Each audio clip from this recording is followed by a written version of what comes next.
back and forth, hard-fought game today, but 17-2 advantage in fast break scoring, and then almost doubled them up in second chance points while holding your own in the paint. What did you see in those areas in terms of helping your team? Well, you have to do that against them or you can't beat them. That's their deal of rebounding and sending guys, and they're good. You got to give them credit. They're good. They got shooters, they got scorers, they got guards. They're huge. They can post the ball when they need to. Mitchell's as good as anybody in our league. Just goes and gets baskets. But there's two things that happened in this game at halftime. Malik Ewing played pretty good in the first half. As I'm out near the bench, Nick Pringle says to me, that's another player from the past. Nick Pringle says to me, if you want to start Malik Ewing, because he played really good, I'm fine. He said, now, I'm not telling you what to do. You do what you want to do, but I'm telling you that wouldn't bother me in the least. Think about that. Think about that. Second thing is, it's the softest 21, most quiet 21 points that I've seen in my 26 years of coaching. Maybe more than that. Billy Richmond, like, you would never know he just had 21 points. He just plays because you're watching everything else he does. Our guard play was good. Here's the biggest thing. I gave him, we couldn't do anything after Alabama. So the 2 days we had like an hour practice, but it was more half-court stuff. And that was on what's today, Saturday? So that was Friday. On Thursday, we could do nothing. It's just, And let me say this. I did not know what to expect, and I was prepared to defend them if they just didn't have it today. I was ready. I had it. You want me to tell you what I was going to say? I'll tell you. That they didn't have it. I got their backs. That Alabama game where you make more baskets, more threes, 6, 7 turns, they have 12. That's more possessions. 6 blocks against 1 block, and you lose. And it's on the road, and it's crazy. Wouldn't you expect a letdown in this game? I did. So I was ready for it. And what I told the staff, if they really come out and give us something, they're better than I thought. Because half of this is the mental part of it, especially now. So they'll have the rest of today off. They'll have tomorrow off. Monday, we're going to watch tape. And maybe if I need to do something to walk through on the court, maybe do some individual work with a couple guys. And then we'll practice Tuesday to get ready for this game Wednesday. And they just told me it was Texas A&M. Now, the good news is I've watched tape of other teams playing Texas A&M, so I've watched some. They're good. They press, they scramble, they play with unbelievable energy. They're good. It's another team. We got 4 games left. We could lose all 4. Quick follow-up. You mentioned maybe there could be a letdown, a battle for 40 minutes, and all 7 of your guys, it seemed like, were dialed in and contributing. They did. Every one of them. I thought DJ had an unbelievable half. And then the second half, he played well again. He just fighting. When you have Malik Thomas having 8 rebounds, you're going to win. You're going to win. Anytime we have 20 assists, we win. Except at Alabama. But 20 today, we had 20 assists today. So you win. And they know it. I tell them, you get 20 assists, we win. I thought Darius was good. I thought Billy was good. I thought DJ was good. Malik was good. TB was good. Made the free throws that he needed to make to stretch the game out. And then Nick came in with 2 unbelievable offensive rebounds and kicked it out for a 3, which kind of took the wind out of their sails. Huge play. And Malik still, but he's got so much more in him. Did you see that block? Why don't you do that more? Well, it's really hard. It takes a lot of effort, and it's hard. If you could do that, wouldn't you be out there blocking every shot? Like they be talking about you. This kid's ridiculous. I just got to get more out of him. Third straight game for Billy scoring 20 points. I'm just curious, have you had any conversations with him to kind of up, like, hey, be more aggressive on offense, or has he kind of Who? took that upon Billy Richmond? No, I just let Billy play. And we ran things for him to drive today. And I'm telling him, just put your head down and go, because that's what they're doing to us. Quick follow-up, is there any concern with that last injury, or was it cramping for Billy there? My guess it was cramping. He's one that if he were down on the ground, I'd say, come on, mama's boy, get up. Just want to, you talked about Malik Ewan just a little bit. Just wanted to follow up after his performance against Alabama to see him come out and drop 16 and 8 tonight. How important was that just for the longevity of the rest of the season? The way you practice is the way you're going to play. If you're looking to cut every corner, but you think I'm going to walk in the game and I'm going to, no, you're behind the action. And so that's all I've been on him about, including today's shoot-around. And he's getting better. He's learning. Look, by the end of the year, if we get him right, that makes us even better, and it makes Nick, we can roll Nick into the role he's best at. Yeah, you mentioned the 20 assists. Trevin had 6 of them. I guess just with him, just how have you kind of seen him maybe develop as a ball handler, as a passer over the past couple I of years? want him to be a finisher, but he's a basketball player. He sees it. How about they go zone and we run to get him the ball in the middle and he finds DJ to end with the 3? That's big. It's a big play. That's just those guys playing together.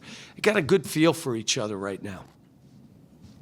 And then with Carter out, you guys have ran a couple of different lineups. So we haven't seen a ton this year. The 3 guards, Darius, DJ, and Malik playing together. And they're playing good. Yeah. They're So playing good. How much have you guys worked on that?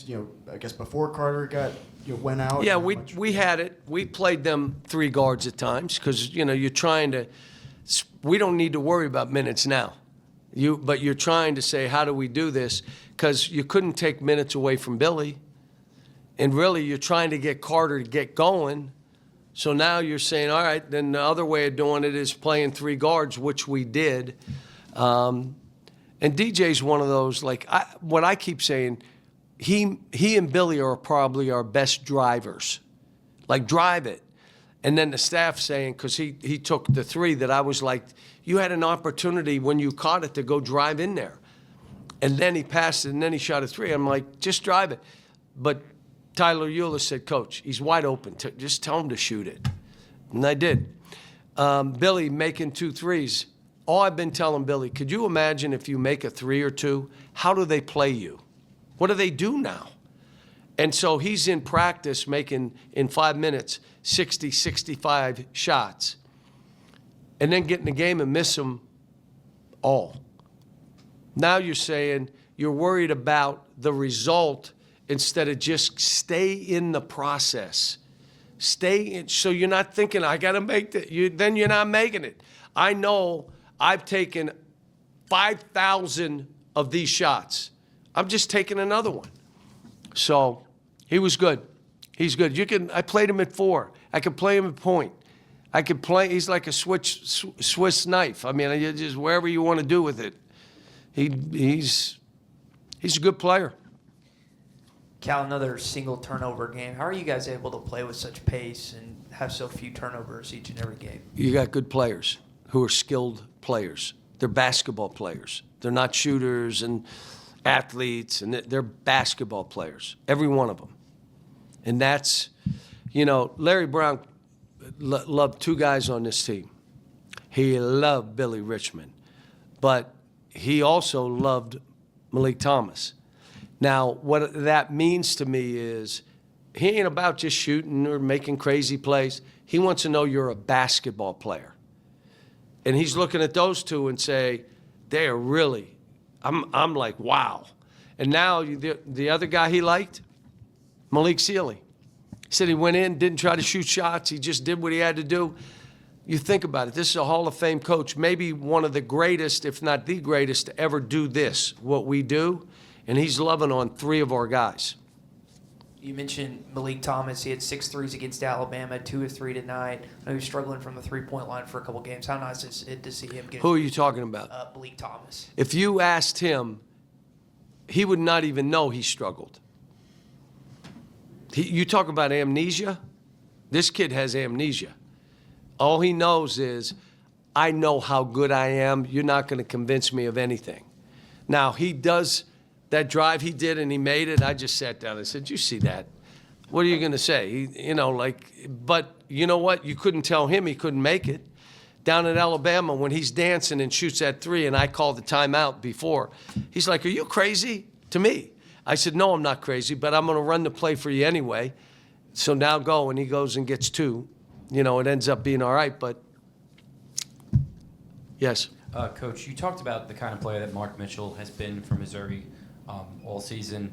What sort of went into the adjustments defending him second half after he had that really explosive first half? We put different guys on him. So we had, and we'll do that because we have all we got size, we got physicalness, we got length. You know what I'm saying? So you start putting different guys on him, seeing what works. Billy, I thought, did a terrific job for that 4-minute stretch where we needed him to stop him. And he jumped and, he did good. You guys are 7-0 now following losses, so I don't know if you were aware of that, but what do you? I was aware. Okay. Oh, yeah. What do you attribute that to? Their competitive spirit. Now, I'm going to tell you, I called Darius into my office, and I said, kid, he had his boot on. He didn't practice for 2 days. I said, listen, if you need to take this game off, this game, I'm good. I need you as we finish this season. So if this game, he looks at me, and you know what he said? Coach, we just lost. I'm playing. What? Who doesn't want that guy on their team? You watch him going out. He has the boot. He'll wear the boot Sunday, Monday, maybe Tuesday. He may do something on the court, nothing live, and no boot on Wednesday. Yeah, you mentioned, Missouri finished with 10 turnovers. 6 of those were from the point guards. Did you guys do anything differently guarding the point of attack that maybe led to that, or what did you kind of feel like on defense you did well? No, I thought they played great too. I mean, somebody had to win the game. And when you look at their numbers, they shot 55%, 33 from the 3, and 73. They have 18 and 10 turnovers. Now, we out-rebound them, which was kind of amazing.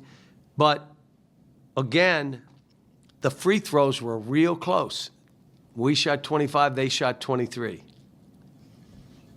And so this, it's one of those games. You guys made a meaningful run right before the first half ended with Darius on the bench, given all he's And done I for left you him there because we made the run. How encouraging is that? Loved it. DJ has been with me 3 years. I got all the faith in the world in him. I want him to be more confident. You can't say, well, you take him out when he makes them. We don't have any players. And again, more playing time means playing better. Play better and you play more. Now, the guys that are really getting the most minutes, they're really playing well.